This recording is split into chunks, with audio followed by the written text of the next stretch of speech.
Good evening, dear friends and friends who come to visit and watch.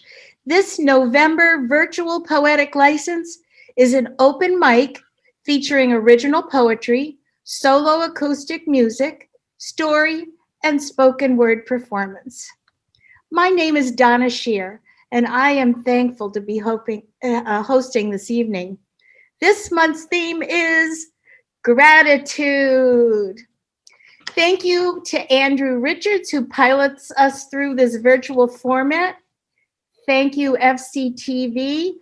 We don't even have to leave home to enjoy the cornucopia of programming on FCTV.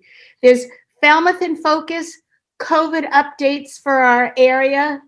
The Conversation is a show hosted by the Reverend Mebane and Angele Scott Price with friends who inform us about racial justice through open and honest dialogue. You can also take delight in the current art exhibit by visiting the virtual gallery on FCTV. And because we are unable to enjoy the annual holiday parade in person, we can still march along. There's a recently pre-recorded cablecast, and it'll be the first Sunday of December, December 6th, which is when we usually have the in-person holiday parade. All this and more on the website at fctv.org. We invite everyone to join the FCTV family, support our mission and programming by becoming a member. Individual membership is still only $30 a year.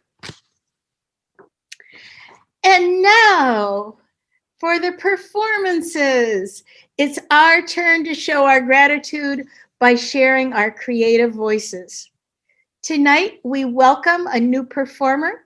Her name is Miss Abby O.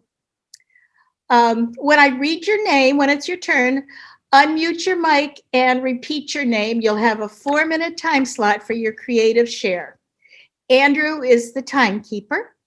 A reminder that these edited performances will be shown on FCTV's Channel 13 as well as its YouTube channel. I'm going to start us off. This is a poem that I wrote my sister, and it's called Greeting Cards. I open every card in the greeting card aisle, startling myself with shouts of laughter, which thunder so loudly, the woman 2 aisles over drops her can of hairspray. But it's mostly lonely laughter. I am too solemn. The days darken with must do and don't now. I never knew how much she could make me laugh. Not snicker, not titter, not giggle, but gust and guffaw from the marrow of our very bones, silly bones, skeletons jangling in our inherited closet. As an archaeologist, she excavates joy, like gold buried deep beneath the weary weeks and worry. Ours is an uncrowded stage. Who else could understand? But in our overpopulated memories, she has dug up an ancient cure, to weep or to laugh. We laugh until flowers bloom in the desert and our glasses fog up, until the absurd pain is powerless again. I was in the card aisle last week, laughing so hard I had to sit down on the floor. She had called me, reached right through the phone, and we became the little girls we should have been. And yet, we never had to open a single card.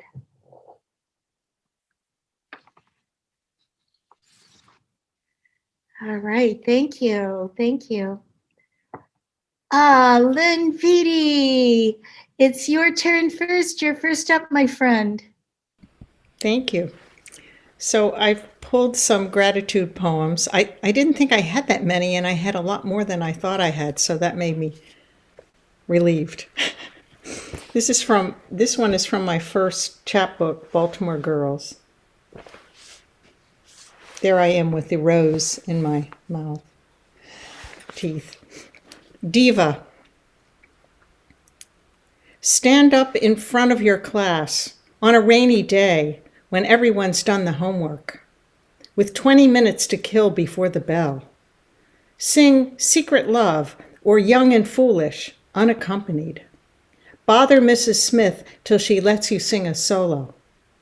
What child is this in the Christmas concert, in the gym, everyone in white shirts, the boys in dark pants, the girls in navy blue skirts.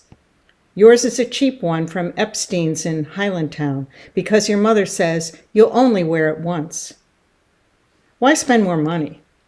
Sing the telephone hour from Bye Bye Birdie at the first assembly in your all-girls school. 8 girls in summer uniforms, fists to ears, crooning into imaginary headsets. Hi, Penny. Hi, Helen. What's the story? On the stage that rises up from the gym's polished floorboards. Then the singing stops, at least in public. Singing in the shower doesn't count. Or singing at rallies, ain't nobody gonna turn me round, where have all the flowers gone, 1, 2, 3, what are we fighting for, don't ask me. In the car, on the way home from a play, slap happy and tired, sing the Marseillaise. Sing show tunes, that was a real nice clam bake. At home, sing Surabaya Johnny along with Bette Midler. On the stereo, the last record on repeat. When the babies come, sing old Beatles songs, sing Sinatra, It Happened in Monterey a long time ago, sing Girl Scout tunes, I'm happy when I'm hiking, baby's boat's a silver moon. Sing Raffi, Rosenschantz, Can you tell me how to get to Sesame Street? Now it's quiet in the house. Everyone's out or has moved away. Leave the radio off. Keep the iPod silent. Sing whatever you please.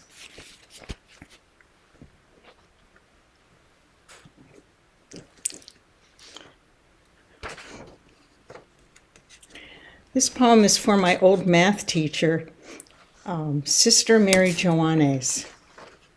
Problem sets for a math teacher. At 14, my teeth encased in braces, afraid of math, more afraid to fail, but burning up to beat down that language of numbers with pencil and eraser. I was a hard case. But you cracked me, made me ease up on myself, showed me how the numbers worked out on both sides of the equations. You forced me, like a bulb pushing out green stalk in a kitchen window in winter. I extruded solutions, learned the lexicon of X and Y, QED. One never thinks of a nun as a bloodhound, but once we left school, plunged fast into the world, you seemed always to find us, trace our paths to a street address or a post office box. You wanted news of our lives, details from the altar, the nursery, the office, the court. You made the connections we craved, got it down in print, sent news back to us like paper boats on the muddy river, their candles burning against the black water.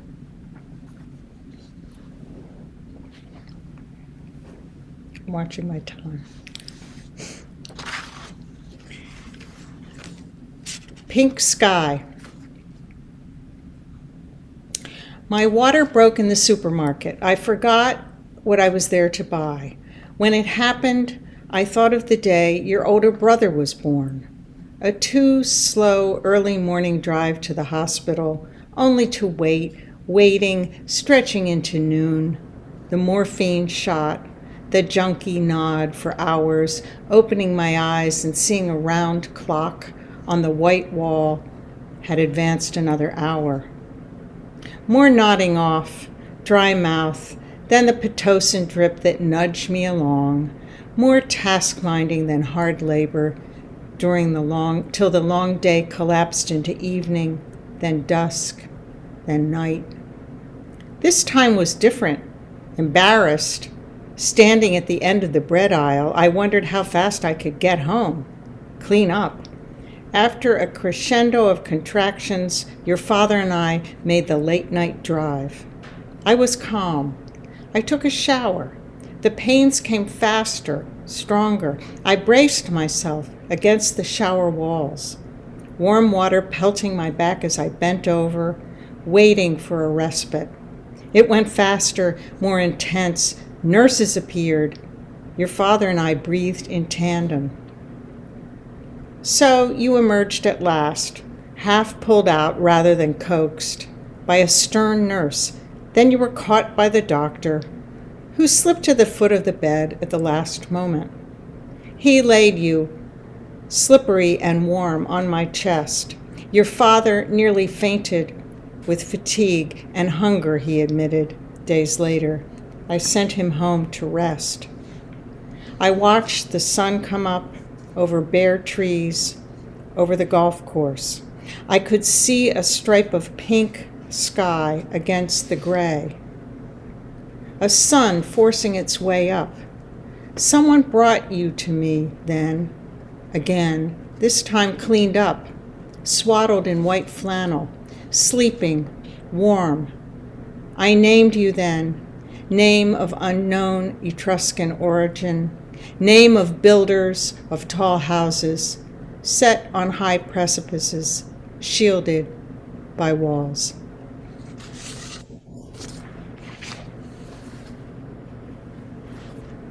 So those are my gratitude poems. Well, I'm grateful for them, especially that first one. What memories all those song titles brought back. Oh my gosh. Thank you. I forgot Edie Gourmet. That's the only one I left out. Oh, Edie Gourmet, yes. All right. Thank you. Candy Johansen, you are up now. Thank you, my friend. Hello, everybody. My name is Candy. I have a hard time with gratitude poems because my poems usually take a very dark turn. But anyway, you know those little magnet things that you have with the letters and the words, and you can form poems on them, on the refrigerator? I actually did that, and these are poems I did 15 years ago on the refrigerator. There's 4 of them, and they are the seasons. Number 1, spring wine is ripe and naked, fermenting like music, wild and light, the happy taste of a kiss. Number 2, why would you dance through my dream and never know the music I make every summer morning? Number 3, listen, feel, smell the night color. Summer's green must soon leave. Fall's thick blood will speak of heavy sleep. Number 4, the night wish must speak of holidays, and I sleep listening to winter sounds and frosty snow. So those were my refrigerator poems. Now, this is a poem. I have a lot of gratitude. My daughter got married last September on the beach. Her husband owns a tree business. So I wrote this and put it inside the guest book. Come away with me, said the boy in the tree. Come away with me and live in my tree. Come away with me, said the girl in the sea. Come away with me and live in my sea. The boy in the tree loved the girl in the sea, and the girl in the sea loved the boy in the tree. And they worried and wondered, which should it be? Should we live in the tree or should we live in the sea? Then the boy in the tree and the girl in the sea decided together where they should be. Forever happily in love they would be, living on the land twixt the tree and the sea. And then I have a poem I wrote 25 years ago. I've been going through all my poetry. White swirls and eddies, the wind tangles her hair, flakes of snow caught like ice chips on frozen mittens. Coat wings fluttering, they snap a staccato duet back up to the silence that embraces her. With lizard-like suddenness, her tongue darts out and snatches a six-sided crystal of frosty perfection. She throws off the mittens and her hands tremble, red, raw, cracked from cold. Her heart shivers, icy with the sorrow of leaving. She caresses the tears on her cheeks, the only heat on a cold and wintry day. And then my last one, I entered a microfiction contest where it was 103 words, period. So it's more like a poem than a story. I didn't win, but I thought it was kind of cute. So it's called Treasure. Big hole. Yep. How did it get here? Dunno. What do you think is down there? Dragon. Dragon? Guarding his treasure. His treasure? Like in that there Hobbit book. You don't really believe. Yup. Then jump down and get it. Not a hobbit. Oh, come on. Any of y'all hobbits? Nope. Nah. Treasure. That dragon will be putty in my hands. You ain't a hobbit. Dragon will roast you. I'm going down there and get some treasure, he said, and jumped into the hole. They heard a scream and stepped back. Fire belched out of the hole. Told him he wasn't no hobbit. And that's it. Thank you. That was cute. Exactly 130 words. 103. Oh, 103. Excuse me. Exactly 103 words. Wow. Yep. I really loved your refrigerator poems. They're so like haiku, so that kind of a format, even if it's not the right syllables. But we used to do that until the magnets kept falling off the refrigerator, or somebody was doing it on purpose. I don't know which it was, but. Well, I just found mine again, and I'm going to put them back on the refrigerator. So. Oh, cool. Thank you, Candy. That was so great. All right, Patricia Austin. Okay. Hi there. All right. I'm going to start with one I've done before because I'm very grateful for this little creature and having had a chance to get to know him. This is called Terrapinski. Diamondback terrapin, endangered species. Turtle hatchling, tiny, innocent eyes that know with childlike awareness. Penetrating mind, able to connect with kindness. Saved from being breakfast for bird, raccoon, or even chipmunk. Rescued when the size of a quarter by government-sponsored head starting, with intent of safe return to the wild, having grown too large for the predator's swallow.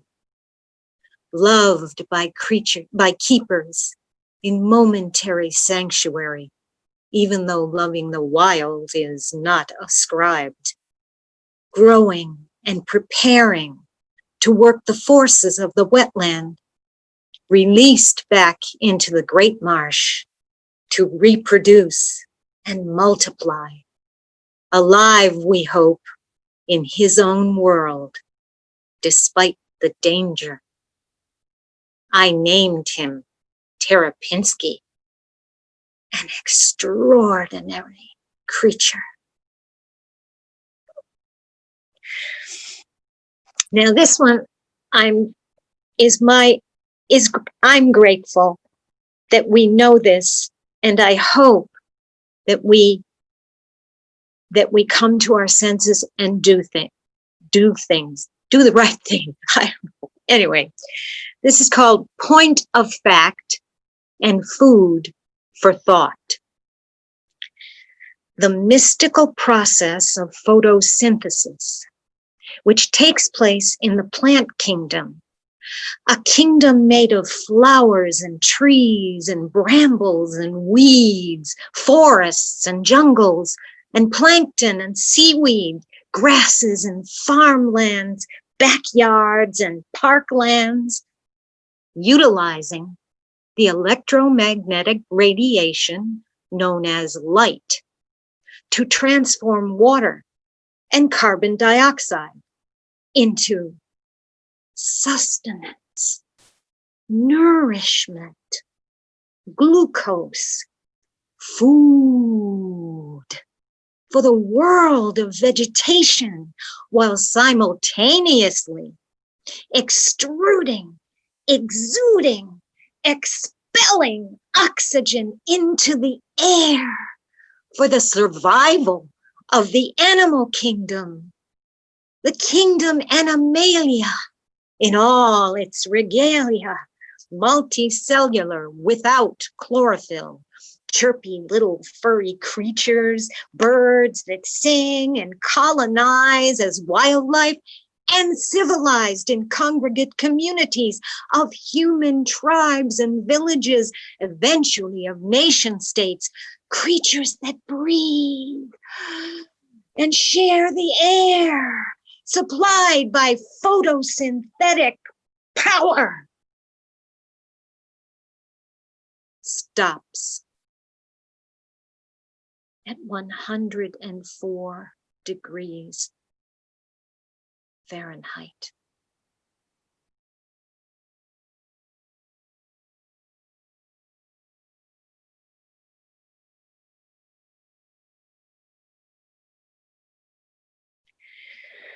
And that's it for me. And I hope it's not it for all of us. Thank you. Thank you, Donna. Thank you, Patricia. That was very powerful. Wow.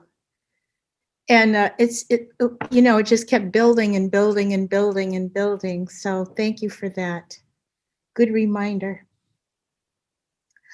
Oh, and our new friend is up now. Abby, if you could unmute your mic. And it's your turn, darling. Hi, my name is Abigail, and I'm in the second grade. Poetry and writing are my top favorite things.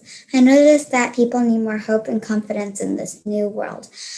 I decided to write my poem about friends. I hope you like the poem I wrote just for you. This is my gratitude poem. We're apart but still together. If we can't get too close, you'll always be with me. There's still excitement with you. There's more than you think to do. Fun activities for you and me to share. We're together in rain and sun, on gloomy days when there's not too much fun, even though you're far away from me. Look how much together we can be. We're apart, but still together. Yay. Oh, Abby, beautiful. And what a wonderful thing to write about. Friends. What could be more wonderful than friends? I totally agree. Thank you so much.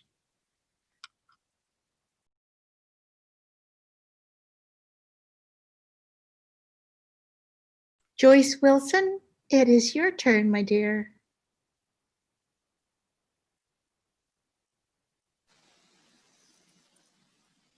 Okay. I like that you had a lot of rhyme in the poem about friends too. I like that very much. And Lynn, I meant to ask you, what was your son's name? Were we supposed to know Yeah, your son's name? I should have said that at the beginning. His name is Anthony. Okay. And the name Anthony means name of unknown Etruscan origin. Means builders of tall houses set on high precipices, shielded by walls. Yeah, I love that. That's amazing. Well, I have a couple of poems on gratitude. I wrote these for the Plymouth Poet Laureate, and I don't know if anybody else did this as well. He collected some videos of poets reading their poems, and he's going to post them on Thanksgiving Day, and the theme had to be gratitude, or the suggested theme. So this is kind of an invocation for George Floyd, Eric Garner, and the Black Lives Matter movement. Let us gather together and share the songs we know. Let the ghosts come and sit among us and tell their stories. We will teach each other to articulate the painful passages. Let us open our hearts and sing. Let us breathe. So I intended that one to be a kind of opening one. And the next poem is, I'm going to read just one more poem. This is called The Concord Grapes, and it's about making jelly from Concord grapes that were on our property when we bought it. The Concord Grapes. The grapes announce the end of their season when they infuse the air with perfume from their ripening fruit, a pleasure that engulfs me when I walk out past the sunlit vines. In gratitude, I want to do my part, to be included in the harvesting, the transformations that will come about with changes in the sunlight and the weather. The jelly that I make will keep the present sweet in bunches of the purple grapes, enough to fill the boiling pot and show that I can make something out of nothing, change fruit to juice with sugar over heat till it expands in bubbly tides of pink, then settles down at last to do its work and thicken into jiggly gel magic. And even though whatever I create will be consumed one morning at breakfast to join the temporary of this world, I will not grieve the loss of my reward, for I'll be heading somewhere else to trim the branches, rake the leaves, all for these vines, that they might live another 100 years for my neighbors, the neighborhood, the land. And I'll be thinking of the seasons when my friend returns an empty jelly jar as I hang up the tools where they belong and ask about her plans for Thanksgiving. Thank you, Joyce. Thank you. Yes, let us breathe, indeed. And then you leave us with the scent of jam on our minds and in our noses. Thank you. That was gorgeous. John Jackson. Hello. Hello. Okay, so as anyone who's seen me here before knows, I write political limericks under the guise of limericksofprotest.com, and boy, has there been a lot to write about in the past month. And I'm going to skip over most of it. There is one that I wrote that I'm just so proud of, though. They've gone to Parler to retrench with a hatred that Twitter can't quench. To post what they say. Mais non, qu'est-ce que c'est? Je pense parler should be in French. The voting booth lever, we pull it. Or make our choice Arv Oval marked full it. Shocks some to see in a democracy we're given a ballot, not bullet. Excess testing this week is detected. 130 Secret Service infected. Please tell me it's not a nefarious plot to leave President Joe unprotected. One of Darwin's crueler jokes, South Dakota, there are sick folks. Nurses say it's been stated before intubated. I cannot be dying of hoax. Okay, so enough of the news. Now into gratitude. The annual Thanksgiving platitude. Give thanks, it's all about gratitude. If you can't share that prayer with those that are there, then brother, I don't like your attitude. When pilgrims crossed the ocean, they tried to exist with natives side by side. After that first Thanksgiving, a few years just living before it became genocide. Oh, I forgot that one was political too. And another bit of gratitude in that I found that last year I'd written too many, and I'd written the one that I was trying to write for tonight, and it's already written, so here it is. The turkey, the gravy, the stuffin'. Can your belly possibly hold enough in? If you can't spare a word of thanks for the bird, Thanksgiving truly means nothing. Oh my word. Yes, a whole bunch of them. I seem to be rewriting the same thing every Thanksgiving. But then again, Thanksgiving is important to me. My father, the priest, one time when I was a young and obstreperous youth, asked me to say grace at table. So I looked up at him and I said, grace.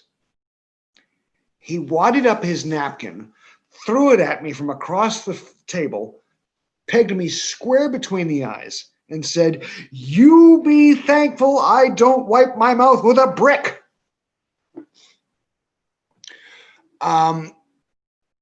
So fast forward many, many years. College, we did Thanksgiving at the apartment that we were renting, and one of the women there was a militant atheist and refused to let us say grace, and I thought something was missing. We, one year, about 10 years ago, I think, found ourselves at loose ends for Thanksgiving. And so we decided to see if there was someone else in our community who was also at loose ends, and we ended up hosting a potluck Thanksgiving at the church. And the first year, 20 people showed up, and by the last year, we had maybe 45 or 50 people show up for Thanksgiving at one long table. And I always got up and told the story about my father and the napkin. And then they said, so we do want to say thank you for this food. And then I invoked a poem from the 14th century mystic Sufi poet Hafiz. Why should I tell you what's on God's table? Hell, we are all hungry. Let's eat.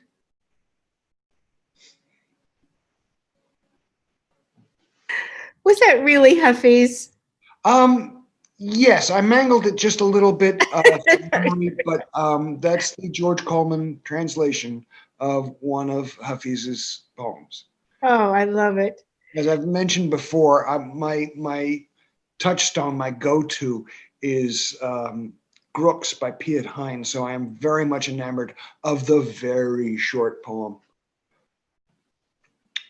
So. Well, I have a suggestion for you. I would love to hear you rap your lyrics sometime. Well, actually, it occurred to me something. I was going to save it for next month, but I'll say it now. We Three Kings of Orient are is more or less in limerick form. A, B, B, A. Just saying. Just saying. Thank you so much. Well, thank you. All right, Susan Beth Carlson, you are up, my friend. Hi there. I am so grateful for this whole group and this opportunity to do this. I just need to say that. And John, when you do your political stuff, I can't help feeling like the next thing I'm going to hear is, my name is United States, and I approved this message. But anyway, I'll start with mine now.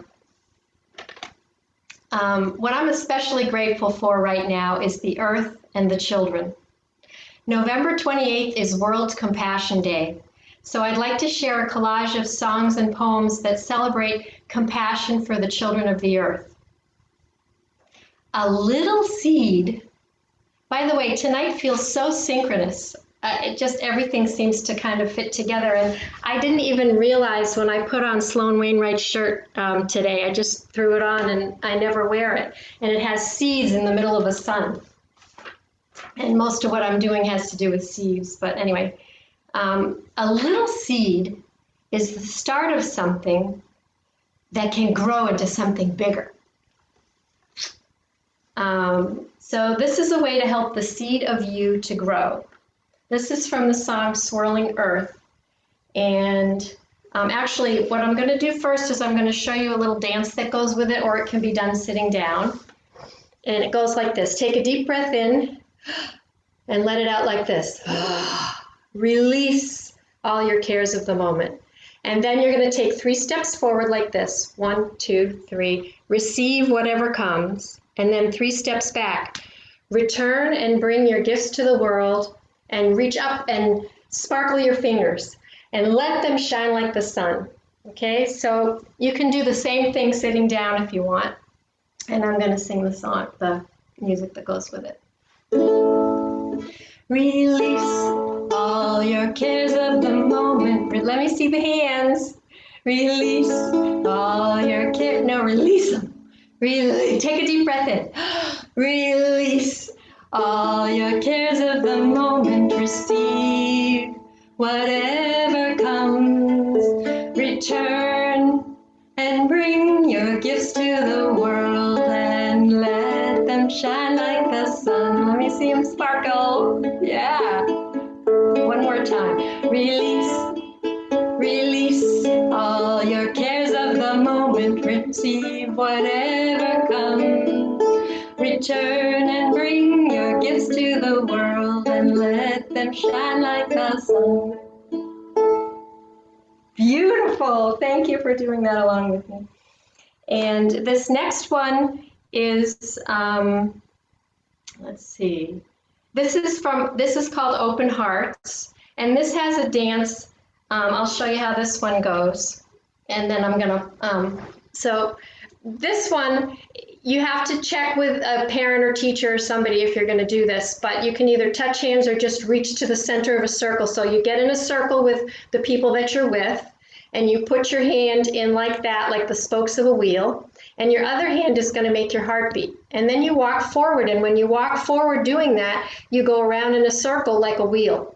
Okay, and so the song, it repeats. So when you do it the first time, you're going clockwise this way. And then when we do it the second time, you switch like this. And when you walk forward, you end up going the other way. And your heart's going like that. Okay, so this is how the song goes. And again, you can do this sitting down. Every heart plays its own song here under the sun. Let me see your hearts. It's a drum deep within that connects us as one. Now you would switch and go the other way.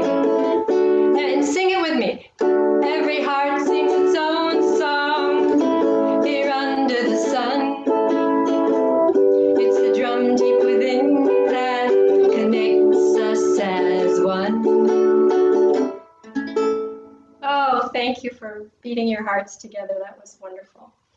Okay, so this next one is called Days of the Earth. This one's a little longer. I'm gonna sing a bunch of verses of it, and then I'm gonna ask for you to come up with some things too. All days are Earth days, we care while we play. Our hearts laugh in flowers, let's plant something good today.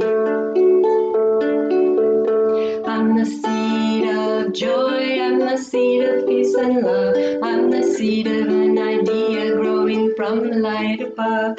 I'm the seed of broccoli, I'm the seed of a tree, breathing air for you and for me. Are you the seed of a flower? It takes pollen to make you into a seed. And there's only so much pollen on the wind that blew. So I'm a butterfly that carries pollen to you too. Pollen tries to fly on the wind so free, and loves to ride the bees buzzing places we can't see. Moths, ooh, I forgot to do this. There we go.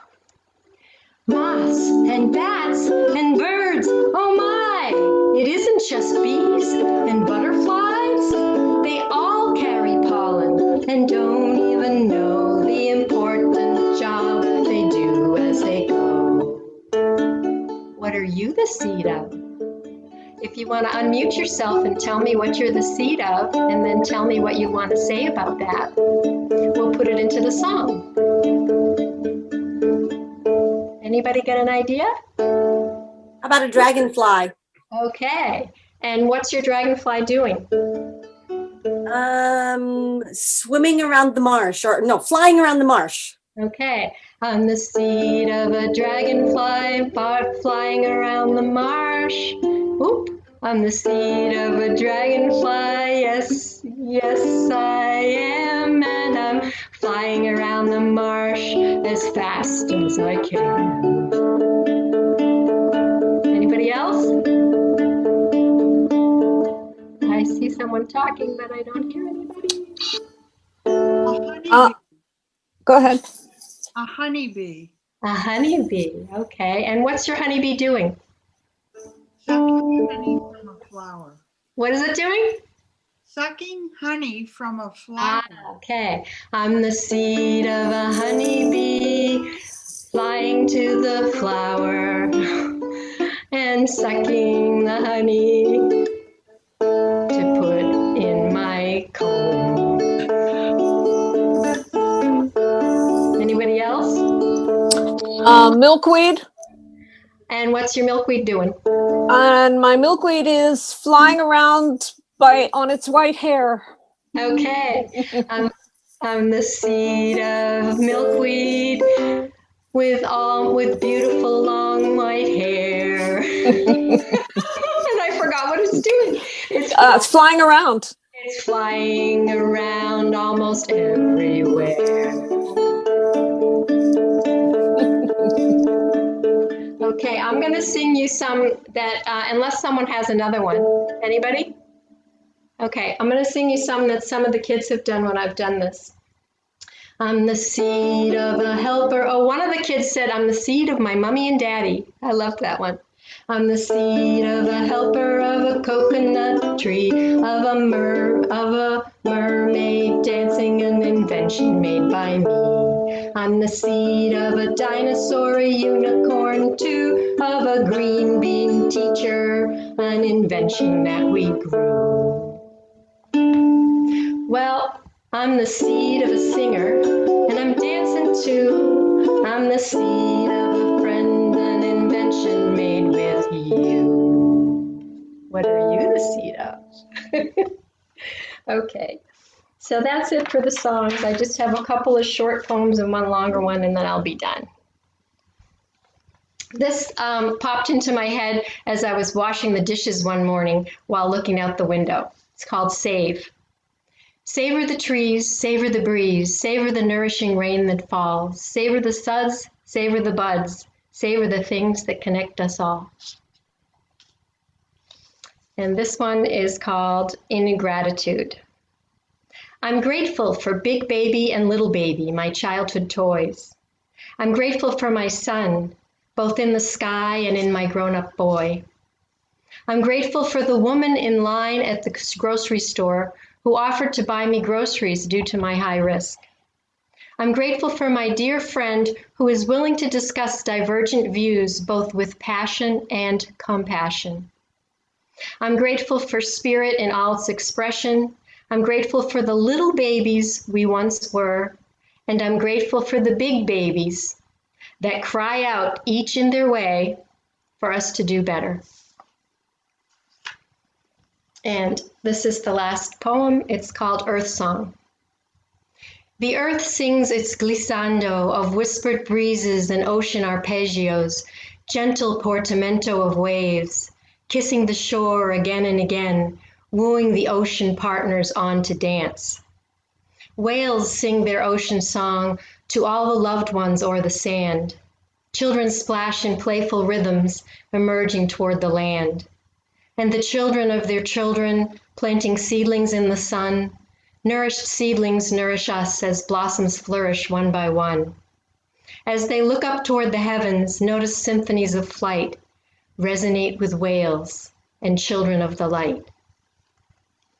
Thank you. Thank you, Susan. I'm grateful that you get to sing with children. That's one of my favorite things to do in the whole world. I haven't been since COVID though, but I really miss it. So this was fun to do it virtually. Yep. So cool. All right, Jackson Gillman. I wonder what he'll do today. Well, I am. Thank you for inviting me back to be amongst this august crew. But it's November now, and I would like to express my gratitude for a particular comestible that typically graces our Thanksgiving table, and that is this. And it's written for my father-in-law, David Mann, who recently celebrated his 91st birthday.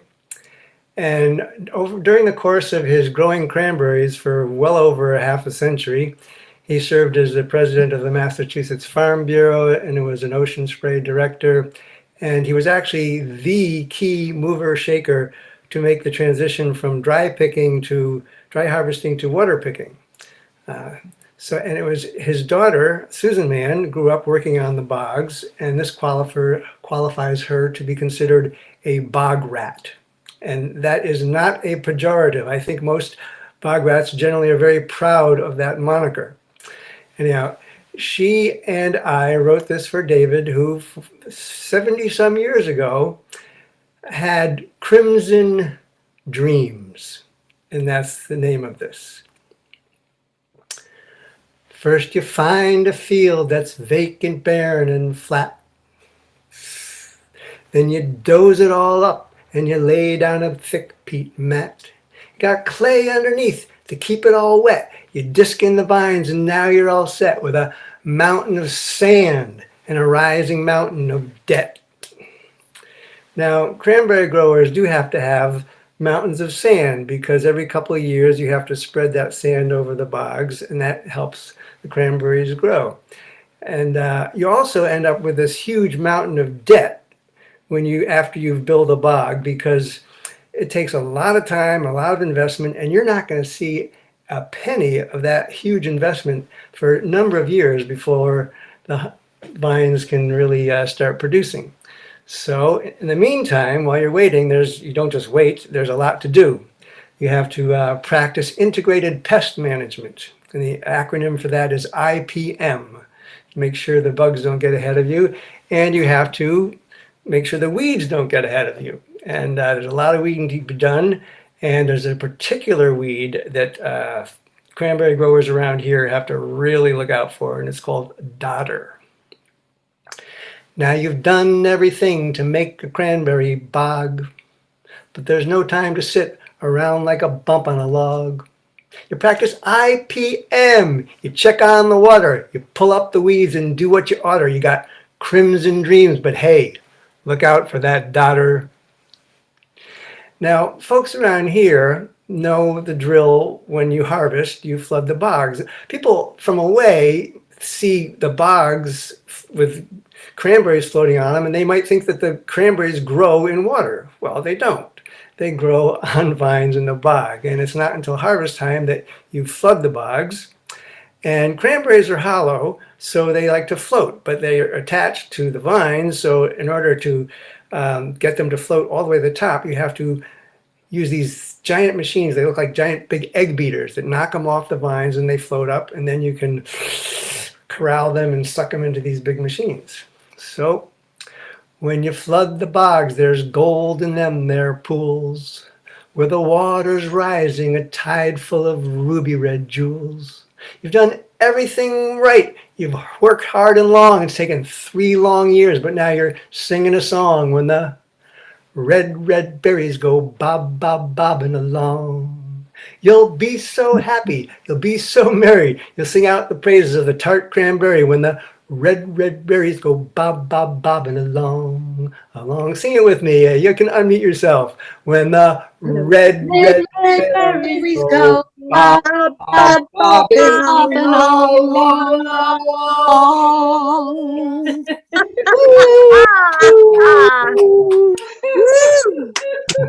I feel like you should have a bouncing cranberry going like that when you're singing.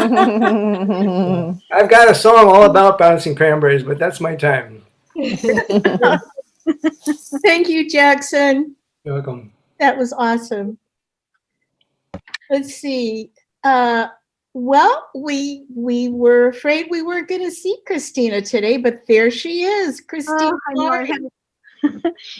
I'm, mute. There we go. Yeah, I've had a terrible day, so you'll have to forgive me, but I'm here. And it was Thanksgiving, and I love that Cranberry Jackson. That was wonderful. Very creative. I have something called Thanksgiving at Regent Street, which is where my father's mother used to live. Scent of turkey and cranberry sauce fill the kitchen as Granny stirs the gravy in the blue ceramic turkey pan. Outside, the boys swing on the tall metal swing set. In the parlor, the girls play in the huge dollhouse. Between dinner courses, the younger kids slip under the table.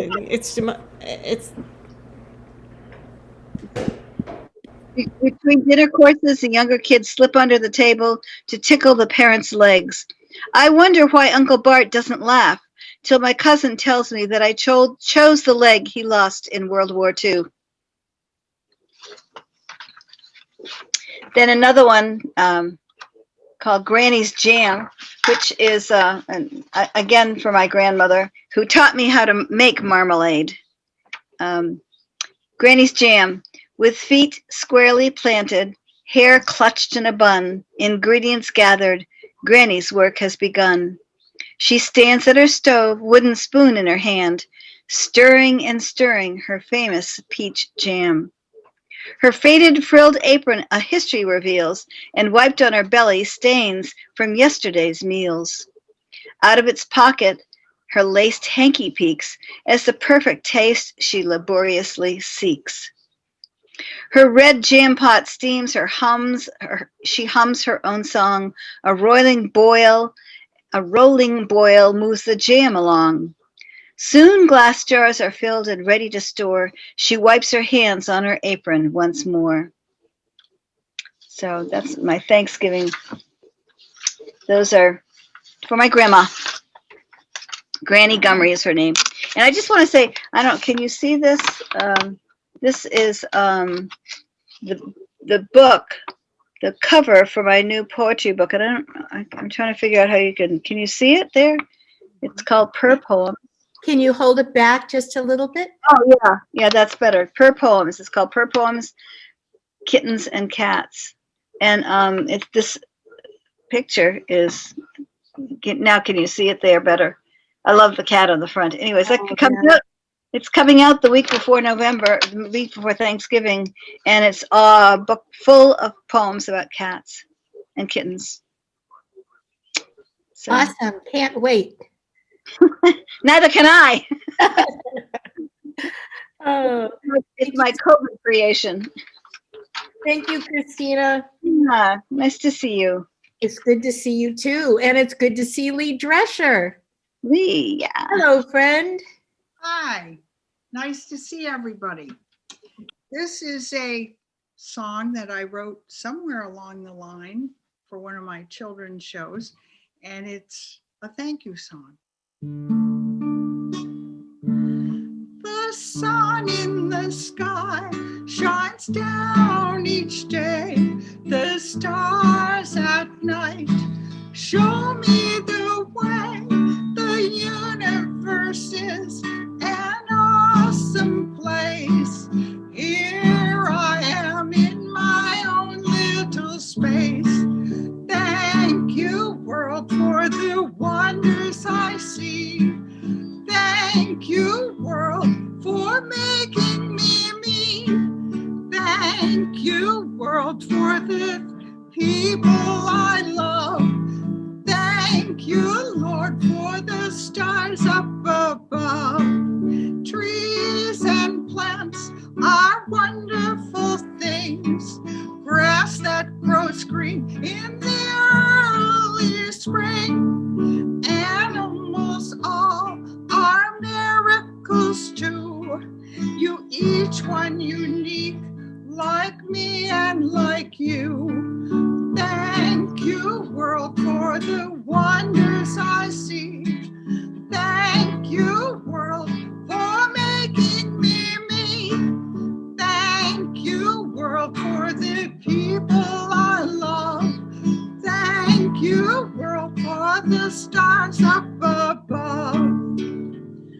The people I love are good to me. They help me to be the best I can be. And those who struggle, I hope that they can learn to live in a meaningful way.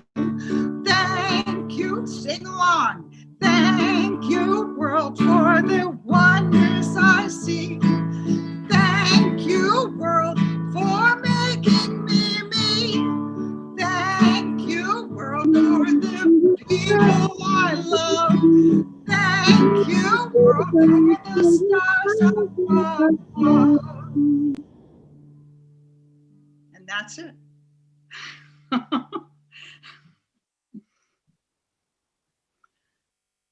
I Happy love Thanksgiving, everyone. that thank you song. Thank you for singing it, Lee.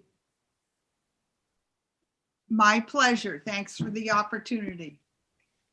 Maybe Donna can sing it sometime. Yeah, give me the words. It's a very catchy song and tune. It is. Yeah. Well, I can't believe we're at the tail end. I'm going to close out with a poem that I have written about my current boyfriend. His name is Bugsy, and this is in honor of his 11th birthday. It's called Tail Wag. He shimmers like the summer buzz cut on a small boy's head. His coat, tawny brown, smooth as fine leather gloves. My Boston Terrier differs from his breed's Holstein black and white hide. He has 2 cupola ears that twist like weather vanes, harmonica teeth in a Buster Brown smile, and Marty Feldman eyes. His Maslow's list is brief. Balls to chase, bones to gnaw, squirrels and doorbells to terrorize, and a tented warm spot on cold nights, curled like a comma behind the crook of my knees. I laugh at his sideways glance as he hopes too hard for his food bowl to be filled again. Otherwise, he is straightforward in his adoration. My love ruminates on who will be the first to die, hoping it's me. I ken his capacity to bond with a kind word and a loose leash, whereas I fear I might not survive another casualty to the heart. And that's to my true love, Bugsy. I am grateful for all your wonderful shares. Please email Andrew if you have any suggestions, if you have any ideas, if there's anything you want to see changed, at andrew@fctv.org. Now, the next Poetic License will be on Thursday, December 17th. And there's so many traditions around the world that deal with light in the month of December. So I'm tossing lightness out as maybe a general theme. It could be joy, winter, whatever you like, because we don't always have time to write poems in between, in the months in between. But I like the light in Shabe Yalda, which celebrates the victory of light and goodness over darkness and evil. Amen. That's been on my mind. I hope you all have a wonderful, wonderful Thanksgiving. Whatever it is you do, whoever it is you can be with or be with virtually, I hope it's a wonderful day for you. And if you have gratitude in your heart, you know it will be wonderful. Thank you again to Andrew. Woot woot for the performers. We're grateful you joined us. Have a happy Thanksgiving, and please, friends, until we meet again, please be well. And be safe. Yeah. You Thank too. you. Thank you. Happy Thank you, Donna. Thank you.